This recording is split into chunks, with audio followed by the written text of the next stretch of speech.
और याद रखना, सिर्फ प्यार ही अंधा होता है, घर वाले और मोहल्ले वाले नहीं।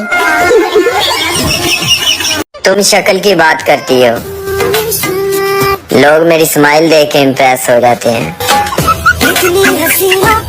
मैंने दिल से पूछा मुझे रात भर नींद क्यों नहीं आती। मेरे दिल ने कहा ड्रामेबाजी ना कर, तू दोपहर को सोता है। लोग दिल लगाकर काम करते हैं और मैं मोबाइल चार्ज पर लगाकर।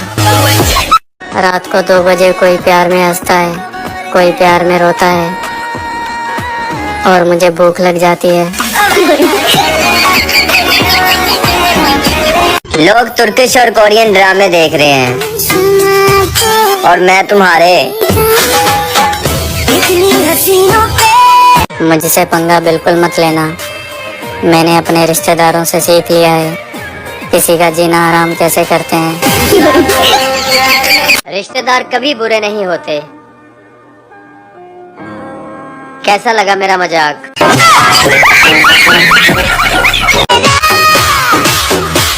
बेचारी लड़कियां लड़कों से लड़ाई के वक्त ये भी नहीं कह सकती कि बेटा तुम मुझे जरा अकेले मिलो। खत्म।